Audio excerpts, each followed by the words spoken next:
Good morning. And yes, I put a filter on my face. It's early and my face is puffy and I need to make this video. So in order for me to make the video, whatever, and stuff like that, I just want to do what I need to do. I recently posted a video about like how those that trigger you or piss you off are there for a reason. They are there to cultivate who you are, to bring out a greater version of yourself. And so I had a friend on, ignore all the noise you're hearing in the background. There's a lot of like working in the building and stuff like that. Just focus.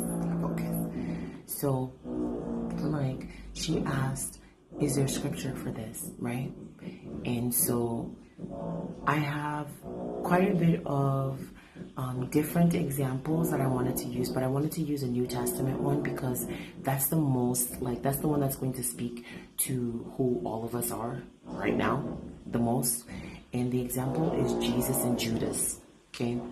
Jesus and Judas had a very interesting relationship to me when I'm reading scriptures. When I'm looking at the scriptures and I'm looking at Judas and Jesus, Jesus knew from the very beginning, right, what was foretold. And he knew who he was talking to. So the whole time he knew, this guy is going to betray me. The entire time, Jesus knew, this guy is going to betray me. Not once does the scripture mention Jesus speaking to him out of place or talking to him sideways.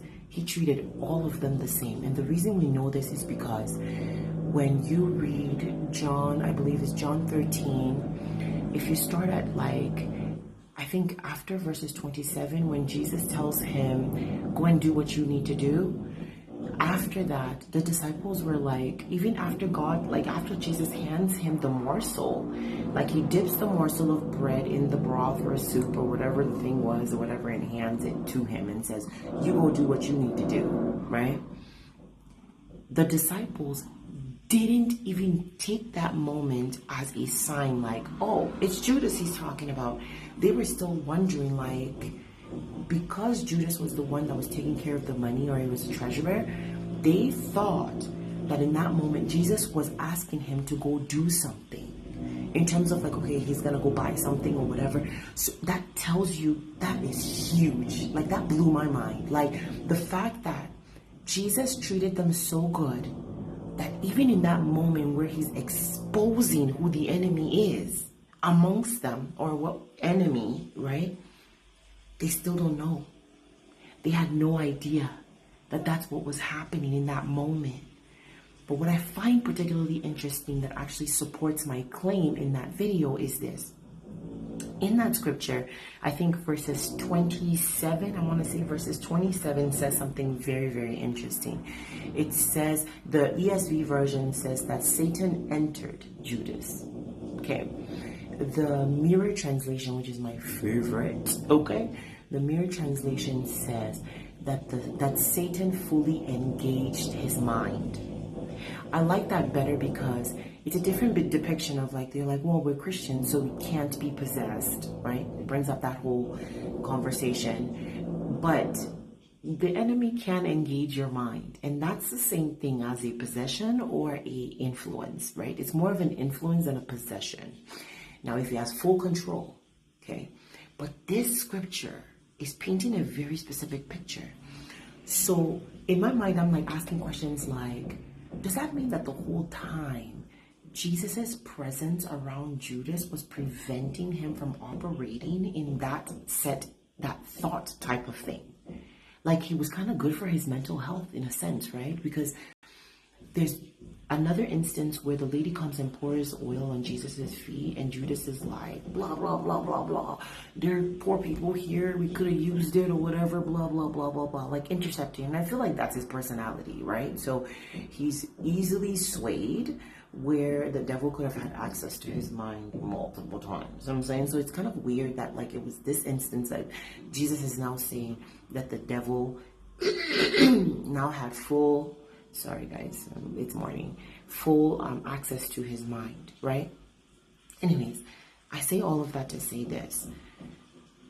The dynamic between the both of them show a very interesting depiction of what it feels like to have someone around you that is constantly instigating, constantly saying things they don't need to say. Because even when the lady poured oil on Jesus' feet, Jesus says to him, the poor will always be with you. I don't know what you're trying to, can you just leave me alone? Just leave me alone, okay? Well, not in those vernaculars, okay? Not in that way, but you get what I'm trying to say. And so to support my claim, I'm using this scripture, and I want you to pay attention to something. Jesus' response is what matters the most. How Jesus treats him is what matters the most. How Jesus responds to like him antagonizing him, so to speak, is what matters the most. And I believe that that's what God is really paying attention to, or not paying attention to, but trying to facilitate within us, is when you're around somebody who's constantly triggering you, how do you respond? Do you allow for that thing to have you step out of that place of love, right?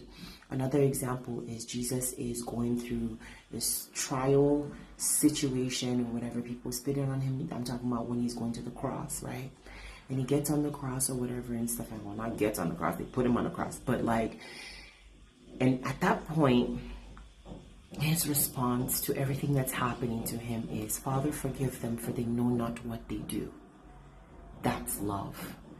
That's identifying as them. That's extending grace and mercy.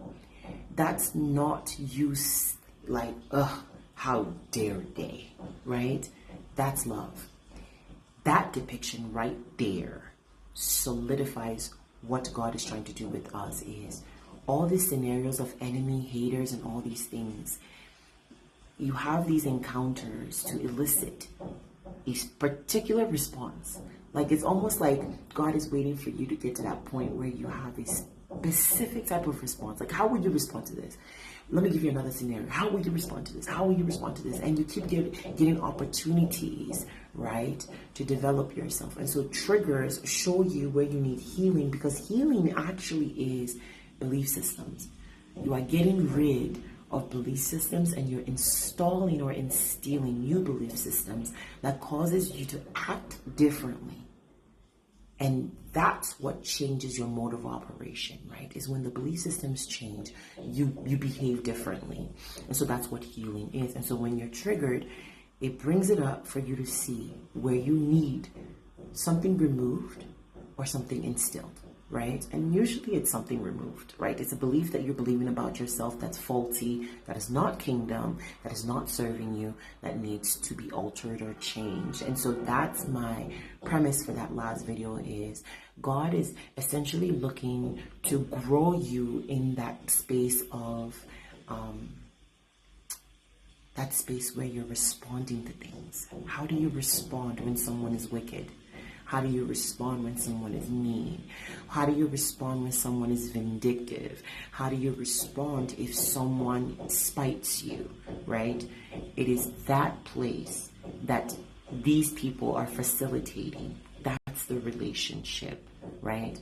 And in the Old Testament, a lot of scriptures talk about God hardening people's hearts, or either allowing for the enemy to have access to them, because he's trying to elicit a response. Like with Job, he allows the devil to tempt him to see how Job would respond, right?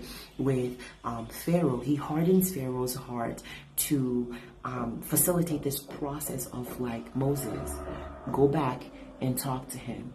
Go back and talk to him. Go back. But I think what was happening there is it was challenging on both fronts, right? It was challenging the authority of Egypt, but also very, very good for Moses to see that, dude, you got to be persistent. You got to keep going back. You're going to have to trust this process. You're going to have to trust me. You're going to have to rely on me. This is not going to be done in your own strength. And so it facilitates processes, right? I can even think of even Joseph. There's so many instances where God is, it's the response.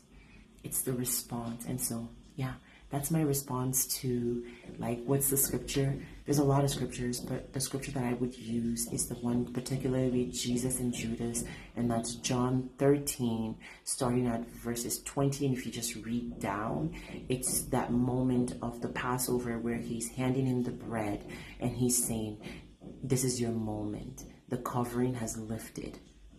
and now it's time for you to do what you need to do. But the whole time he knew this sucker was going to do what he was going to do, and he just had the best response. And even in that moment, he was loving and kind because he wasn't mean-spirited towards him or anything like that. Anyways, love you guys.